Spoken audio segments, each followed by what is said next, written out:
नमस्कार दोस्तों, जय श्री राधा। भैया दूज के पर्व की आप सभी को हार्दिक शुभकामनाएं। आज के दिन सभी बहनों के भाइयों की दीर्घायु और समृद्ध जीवन की कामना करते हुए हम आपके लिए भाई दूज के व्रत की कहानी लेकर आए हैं। बहुत समय पहले की बात है। एक बुढ़िया माई थी जिनके एक बेटा और एक बेटी थी। बेटी की शादी हो चुकी थी। एक समय भाई दूज के त्योहार पर बेटे ने बहन के घर जाने का आग्रह किया तो बूढ़ी अम्मा ने कहा, बेटा तेरी बहन तो बड़ी कलिया है, हर समय लड़ती रहती है, तू उसके घर जाकर क्या करेगा। लेकिन बेटे के आग्रह पर बूढ़ी माई ने उसे बहन के घर जाने की अनुमति दे दी। भाई अपनी बहन से मिलने के लिए घर से निकलता है। रास्ते में उसे एक नदी मिलती है। नदी कहती है, मैं तेरा काल हूँ, तुझे ले डूबूंगी। तब भाई कहता है, मैं बहुत सालों बाद अपनी बहन से मिलने जा रहा हूँ, उससे मिलकर आने दो, वापस आते ही तुम मुझे डुबा देना। तो नदी मान जाती है और उसे रास्ता दे देती है। थोड़ा आगे बढ़ता है तो रास्ते में उसे एक सांप मिलता है। सांप कहता है, मैं तुझे डसूंगा। तो भाई फिर कहता है, पहले मुझे अपनी बहन से मिलकर आने दो, उसके बाद तुम मुझे डस लेना। सांप भी उसे रास्ता दे देता है। अब वह आगे बढ़ता है। आगे जंगल में उसे एक शेर मिलता है। शेर कहता है, मैं तुझे खाऊंगा। तो भाई उसे भी यही कहता है, मैं पहले अपनी बहन से मिलकर टीका लगवा लूं, फिर लौटते समय तुम मुझे खा लेना। शेर भी उसे रास्ता दे देता है। अब भाई बहन के घर पहुंचता है और आवाज लगाता है, देख बहन, 7 कोस दूर से तिलक कराने तेरा भाई आया है। बहन उस वक्त सूत काट रही थी। तब उसका सूत बीच में ही टूट जाता है। यह मान्यता है, यदि सूत काटते वक्त सूत बीच में ही टूट जाए तो जब तक सूत पुनः जुड़ नहीं जाता तब तक बोलते नहीं है। भाई बाहर से दोबारा आवाज लगाता है। भाई की आवाज सुन जब बहन जवाब नहीं देती तो भाई मन में सोचता है, मुझ गरीब से मेरी बहन बात नहीं करना चाहती। माँ शायद सही कहती थी, मुझे यहाँ आना ही नहीं चाहिए था। यह सोचकर वो वापस जाने लगता है। इतने में बहन का सूत दोबारा जुड़ जाता है और वह भाई को आवाज देती हुई उसकी तरफ दौड़ती है। उसे अपने जवाब ना देने का कारण बताती है। फिर बहुत प्यार और स्नेह से उसे घर में लाती है। अब वह अपनी सहेली पड़ोसिन के घर जाती है और उससे पूछती है, सहेली, कोई जान से भी ज्यादा प्यारा मेहमान आए तो क्या करना चाहिए। पड़ोसन मजाक में कह देती है, तेल से चौका लगाना चाहिए, घी में चावल पकाने चाहिए। भोली बहन मजाक को नहीं समझ पाई और वैसा ही करती है। अब ना तो चौका सूखता है और ना ही चावल सींचते हैं। इधर भाई उससे कहते हैं, बहन बहुत जोर से भूख लगी है, खाना परोस दो। तो बहन बोली, भाई आज न तो चावल सींच रहे हैं न ही चौका सूख रहा है। भाई ने पूछा, कैसे तो तुमने चावल चढ़ाए और कैसे तुमने चौका लगाया।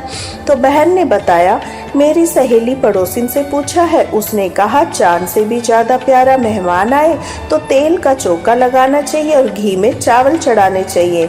भाई बोला, अरे मेरी भोली बहन, कभी तेल का चौका सूखा है, कभी घी में चावल पके हैं। तुम पानी का चौका लगाओ, पानी में ही चावल चढ़ाओ। फिर वह ऐसा ही करती है। जब चौका सूख जाता है तो चावल पक जाते हैं। तो उसमें घी और शक्कर डालकर भाई को भोजन कराती है, उसे तिलक करती है। ऐसे ही कई दिन बीत जाते हैं। एक दिन भाई बहन से कहता है, बहन अब मैं घर वापस जाऊंगा, माँ अकेली है। अगले दिन सुबह बहन जल्दी उठ गेहूं पीसकर भाई के लिए लड्डू बनाती है। कुछ लड्डू बच्चों के लिए रखकर अपने भाई को विदा करती है। सुबह जब बच्चे उठते हैं तो माँ से खाने को मांगते हैं तो वह बच्चों को वही लड्डू देने लगती है। तब देखती है सारे लड्डू हरे रंग के हो गए। फिर वह चक्की में देखती है तो उसमें गेहूं के साथ एक सांप भी पिस गया होता है। वह उन लड्डुओं को फेंक देती है और अपने भाई के पीछे भागती है। रास्ते में एक पेड़ के नीचे उसका भाई बैठा होता है। उसे देखकर भाई बोला, बहन क्या हुआ। तो वह पूछने लगी, मैंने तुम्हें लड्डू बांधे थे, वो कहाँ है। भाई बोला, लड्डू मैंने अभी खाए नहीं, पेड़ पर टंगे हैं, ले ले। वह पेड़ से लड्डुओं को उतारती है और वहां गड्ढा कर उन लड्डुओं को गाड़ देती है। फिर अपने भाई को सारी बातें बताती है। भाई बोला, बहन तूने एक बार तो मुझे बचा लिया, लेकिन मैं पीछे कईयों को साई देकर आया हूँ। तो बहन को सारी बात बताता है। वह दोनों वहाँ बैठे बात ही कर रहे होते हैं। बहन भाई से पानी मांगती है। भाई बोला, थोड़ी दूर एक तालाब है, वहाँ से मैं अभी पानी लेकर आता हूँ। बहन बोली, मैं खुद ही जाकर पी लेती हूँ और वापस आती हूँ। तो पानी पीने के लिए तालाब पर पहुँचती है तो देखती है वहाँ एक बुढ़िया माई बैठी है। वो उसके पास जाकर पूछती है, माँ तुम यहाँ क्यों बैठी हो? तो वह बूढ़ी माई कहती है, मैं विधाता हूँ, एक बहन के भाई की तात गढ़ रही हूँ। तब वह पूछने लगी, माता वो भाई कौन है? तो वो विधाता बताती है, एक भाई जिसके प्यार में उसकी बहन ने सांप की हत्या कर दी। बहन सोचने लगी, यह तो मेरा ही भाई है। तो वह घबरा जाती है और विधाता से पूछती है, माँ उस भाई को इस श्राप से बचाने के लिए क्या करना होगा? विधाता उसे बताती है, उसकी एक बहन है, जब वह उसे खूब गालियां दे और उसकी शादी होने तक उसकी एक हर घात को टाल दे तो उसका भाई बच सकता है।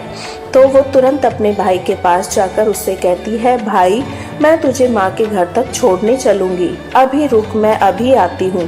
थोड़ी ही देर में वो अपने भाई के पास पहुँचती है। दोनों घर के लिए आगे बढ़ते हैं। रास्ते में उन्हें सबसे पहले एक शेर मिलता है। जैसे ही भाई को खाने के लिए आगे बढ़ता है, बहन उसके आगे मांस का टुकड़ा डाल देती है। शेर मांस के टुकड़े को खाने में लग जाता है। दोनों भाई बहन आगे बढ़ जाते हैं। आगे उन्हें सांप मिलता है। जैसे ही सांप भाई को डसने के लिए आगे बढ़ता है, बहन उसके आगे दूध का प्याला रख देती है। सांप दूध पीने लग जाता है। वह दोनों अब आगे बढ़ते हैं। रास्ते में उन्हें नदी मिलती है। भाई को डुबाने की तैयारी होती है, पर वह नदी को ओढ़नी ओढ़ा देती है। खुश होकर नदी दोनों को रास्ता दे देती है। अब वह दोनों आगे बढ़ते हैं और अपने घर पहुंचते हैं।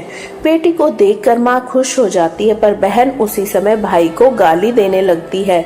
माँ बेटे से बोली, तो इस कलिया को क्यों ले आया? तब भाई बोला, माँ बहन तो बहुत अच्छी है, पता नहीं घर आते ही इसे क्या हो गया। कुछ ही दिनों में भाई का रिश्ता आता है तो सब बहन को पागल है, यह भाग्यवान भी है। पर जब ससुराल वाले सगाई की मिठाई लाते हैं तो बहन कहती है, इसकी मिठाई क्यों बांटते हो, पहले मेरी बांटो। कई बड़े बुजुर्ग बोले, इसे भी अपने भाई के साथ सगाई में बिठा दो। सगाई शुरू होती है और वहाँ आग लग जाती है। बहन को पता ही था उसके भाई की घात है, उसने तुरंत ही वो आग बुझा दी। अब कुछ दिनों बाद शादी के कार्यक्रम शुरू होते हैं। पहले हर समय भाई के साथ रहती। जब भाई की निकासी होने लगी तो बहन बोली, इसकी निकासी क्या करते हो, पहले मेरी निकासी करो, इसके पीछे के दरवाजे से लेकर आओ।